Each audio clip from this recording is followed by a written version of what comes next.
跟我和我的同事们在大学跟高中的课程里面做的将近已经有10年经验的，是很有关系的。我现在没有办法给大家细节，但是谢谢林老师跟教育部跟遴选委员给我这个奖，让我看起来说话听起来好像有点可信的样子。请大家相信我们知道怎么做，只是现在这个太细节了，没办法跟大家说怎么做。为了这件事情要能够成就，一定要有社群的支持。所以我们数学界的内部是不是支持呢？我敢说3%以上的支持。教育学界，数学教育学界是不是支持呢？我敢说90%以上的支持。高中跟国中数学老师支不支持呢？我敢说有1半支持。我敢说到了民国107年，我们可以努力做到3%的支持。但是我需要各位老师的一件支持。在这个数学素养导向的教育里面，有一件很重要的事情：使用工具的能力跟态度。如果您也同意这件事的话，我要跟您说，我们有办法说服家长、说服老师、说服我的同事，但是现在我们没办法说服新测中心跟大考中心，他们就是说 no， 而他们有他们的理由，我们当然也知道。但是呢，台湾是一个不可否认的考试领导教学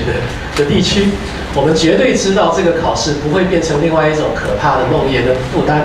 我们也知道它应该用什么方式来评量。而且评量不是重点，而是让在场的老师，在教室里的老师真正愿意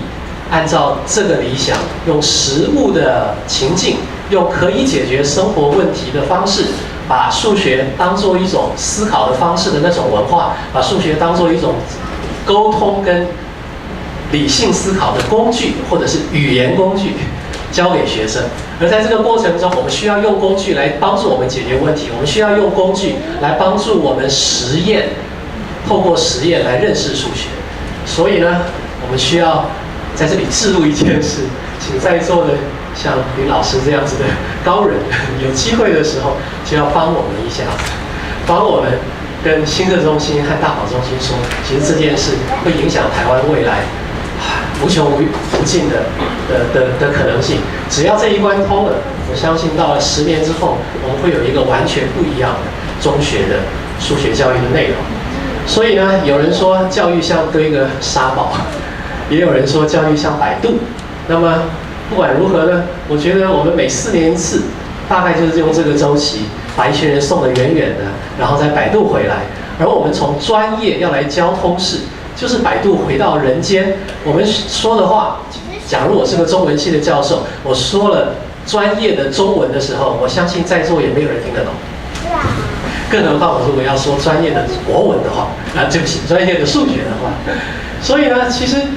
通识就是在某种程度上，你要回到人听得懂的话，像我跟高中老师的研习都说，什么叫素养的数学教育啊？你就是讲人话，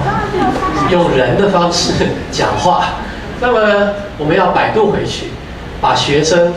load up 到船上来，然后我们带着他再出发。要航向哪里呢？其实没有人知道。我相信每个人扪心自问都应该会承认，我们真的不知道我们的未来要去哪里。我们将来可能发生什么事？但是通识教育就是要传递这样一个在未知的未来的环境里面，要做一个最佳判断那样子的一个知识跟理念上面的基础。谢谢大家。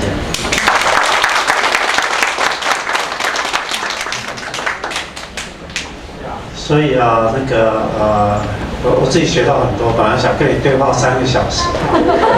是我们等一下还有 Q&A 的时间留更多的时间给大家谢老师我们的社会学家那个我先讲一下谢老师，我们去 interview 的时候有讲。他其实蛮大胆，跨领域跨到法律去我们特别是把他法律的教材拿给我们的廖老师，中山大学法律学系也是我们之前的节目奖的得主去看他说都是正确的他只要讲一句说不行的话，那你就没了所以跨领域其实是一件非常困难的事情那么这个事实上是要很用心，然后是要冒一些风险那谢老师在这方面做得很好，谢谢。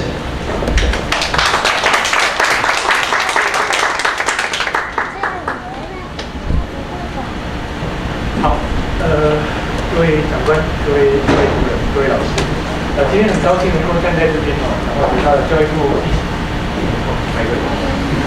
有时候没有拿麦克风就可以讲下去。好，那个非常高兴获得教育部第7届全国杰出通识教育教师奖，然后也很高兴今天能够在这边跟各位分享一些我的心情跟想法。那我今天的报告事实上分成了4个部分。其实我记得在那个林老师他们来访谈的时候，其实我也从这个地方开始，因为我觉得这首诗给我一个很正面的一个能量。它在我们台东大学人文学院的1楼。好，然后时间的关系，我大概讲一些片段就好。他在讲台东，他说台东城比台北是矮一点，然后天比台北却高得多，灯比台北是淡一点，心比台北却亮得多，街比台北是短一点，然后风比台北却长得多，飞机过境是少一点，老鹰盘空却多得多。那无论地球怎么转，台东永远在前面。其实我每次从这首诗开始因为来到台东，那是一个很不一样的感觉。我自己住在大都市里面，然后绕半个台湾，然后到台东去，然后有时候在想说，我每个礼拜都会环台湾一圈的。OK， 好，那其实台东它是一个台湾的后山，那它具备了地理位置的一个边陲性。可是其实正是因为这样子，它其实保存了既有的好山好水多文化。我们系上有一位已经离职退休的一个老师，然后他经常说过一句话，他说其实大家习惯用核心的观点来看待边陲，那反过来说好了，其实好像我们也接受了用边陲的观点只能来遥望核心，但是他事实上一直在告诉我们一件事情，他说事实上虽然说我们身处在边陲，可事实上如果说我们能够用在地的论述，事实上我们可以来定义什么叫做边陲，甚至有可能去翻转边陲这样的一个概念。那所以其实台东的一个多元的文化、多元的价值，我觉得它是一个非常适合思辨的一个场所。其实我今天能够得到这个奖，我觉得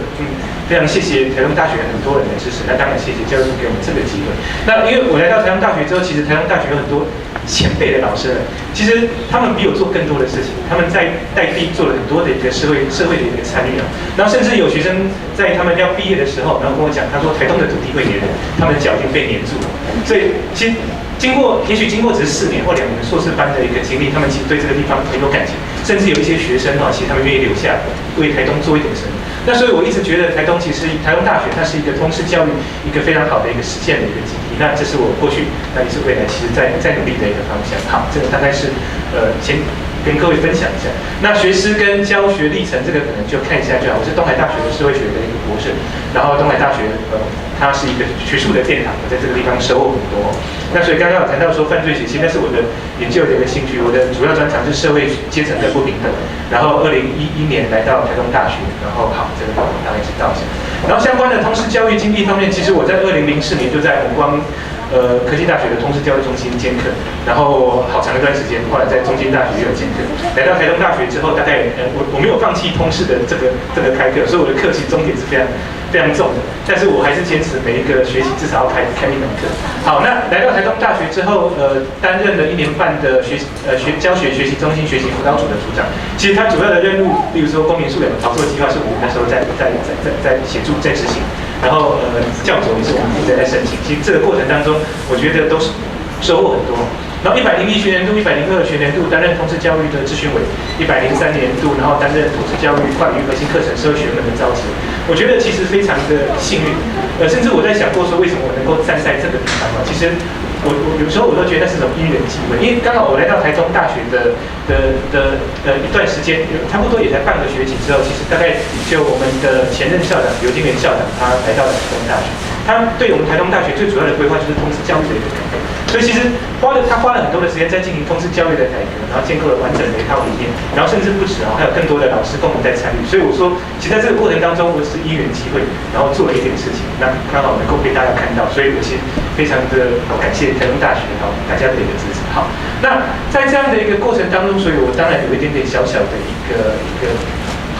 个收获。然后例如说我的在通识开课的课程获得了今天能够站在这边这样的一个奖，然后还有校级的一个通识教学优良教师的奖项。然后在学生方面，大概也有几门课都得到了学生方正面的一个评价。然后我刚刚说，因为有执行公民素养考作计划的关系，然后也得到一些计划的一个支持。好，大概是这些部分。那所以换言之，从99年学年度第2学期开始，一直到104年，就是我们申请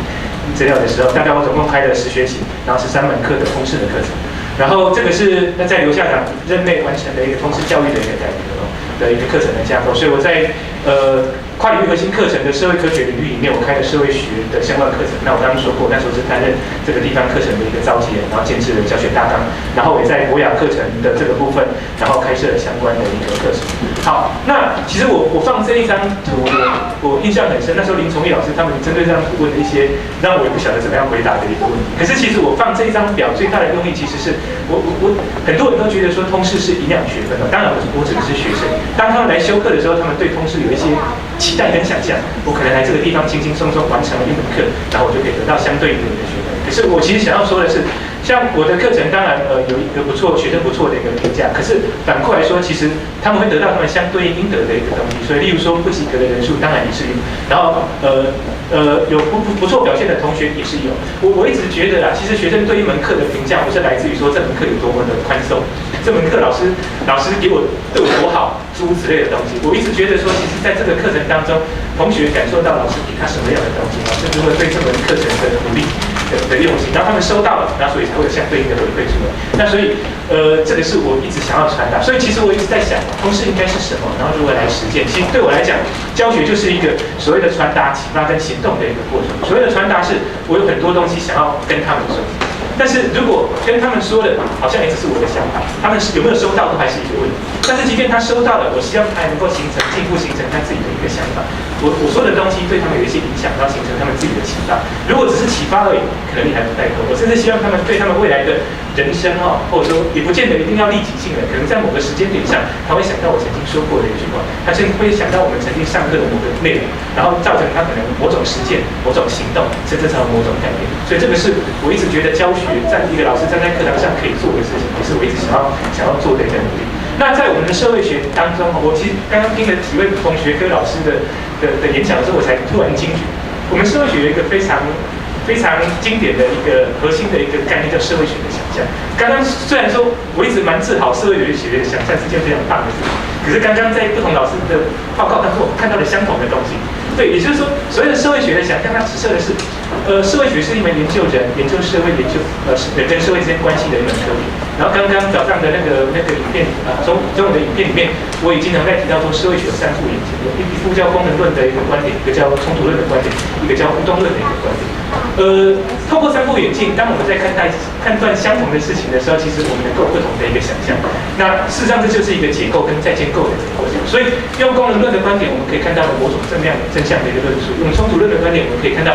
团体之间的一个冲突，诸如此类的东西。所以其实整个社会里面，它未必有一个标准的答案，但是反过来说，它应该会有一个核心的一个基本的一个价值。那有时候看待我们现在社会里面多元的论述、多元的各种冲突或争议可能越来越多，但是如果说可以透过一个核心的一个价值，其实它会有一个可以对话的一个平台，这个我觉得是社会学的想象可以做的一个事情。因此，所谓的社会学想象指的是，人们将会感觉到宛如在一间曾经如此熟悉的房子里面惊醒。这种发现的兴奋不是来自于发现以前完全不同的事物，而是发现以前熟知的事物改变了意义。我们能够用崭新的眼光来看待了生活一辈子的同一个世界。这个刚刚几位老师都有谈到，所以我才说，我一直以为这是社会学独有的，原来不是哈。但是就是这一套观点，我觉得它很适合用在所谓的通识这个课程里面。这也是我在教授通识背后的一个基本的一个精神。所以训练大学生成为一个思考者，成为一个行动者，它有助于培养他们推论的一个能力，然后能够从实证的基础上做出正确的判断。那即便他们未来出了社会，即便社会有多元的多元的一个意义，但是他们不会随波逐流他不会人云亦云、无所适从。不好意思。好，那所以透过这样的过程，我觉得这也是一个从博雅到全人的过程。因为刚刚几位老师有谈到，其实每个大学生在修通识之前，有他们自己领域的一个专门的一个专才，但是透过通识的课程，他能够获得一个跨领域的一个学习。然后我希望能够透过一些方式，然后建立他们广博而深入的一个多元的观点。然后这个真的就是做一个人，成为一个人。通识事实上，我觉得讲那么多，我觉得最重要就是透过通识的课程，让他们如何去成为一个人的过程。那当然，每一个人都是一个人。一个人如果从一个生物人成为一个社会人，他需要自发性的，然后去思考一些问题。而作为一个通识的课程老师，我觉得他扮演这样的角色，去带领着学生。好，那为了要达到这样的一个方式，其实我觉得有一点难度在，因为例如说，其实也感受到学生的那个学习的动机态度，真的有点再稍微改变一点。其实也曾经挫折过，那所以我一直在想，其实改变这样的一个方法，来自于授课老师他们本身的一个能力上，或者说一个态度上。因为那个启动的开关来自于老师，老师可以做这样的一个改变。那所以其实在我的课程当中，我试着用很多不同的一个方法。然后例如说，因为时间有点到了，所以我一些东西快速的讲。例如说我在全球化跟在地化的这门课程里面，我不否认一开始是带着核心的观点来到台东，可是其实在跟学员的互动当中，事实上会发现在地化的视野实际上是非常重要的。好，然后例如说我的民主社会跟公共学的这门课里面，其实那是我融入台东的一个开始哈。然后例如说我把课程跟在地的议题结合在一起，像台东很重要是一个经济发展跟环境保护的议题，也是一个非常重要的在地人、外地人都很关心的一个议题。可是答案到底是什么？其实我一直觉得也没有标准答案，但是我们可以真的到现场去看一看。所以，例如说，我带学生到美丽湾，然后到美丽湾旁边的富山青营区，然后到美丽湾另外一边的那个阿美族的一个士同部落，真的听听不同的声音，你就会发现，其实真的社会有多元的价值，而不是只有一种声音。那这个时候，透过你的了解，透过你的观看，透过你的体会，你能够多一点思考，多一点想法，而不是只是说透过媒体看到，或者说个人主观的一个价值判断而已。好，那例如说，我带他们到那个南田部落，那是核废料的一个储存地，然后去让他们去真的爬阿朗伊古道，那个感觉就完全不一样。然后例如说，我带他们到圣母医院去，那是台东那个民众照顾做得很好的一个地方，让他们感受一下。好，那我带他们到监狱里面去参访。好，所以这个是当时的照片，美丽湾的阿朗伊的，然后这是安宁圣母医院的安宁病房，然后这是我们举办的死刑的一个辩论，然后我们去参访太原监狱。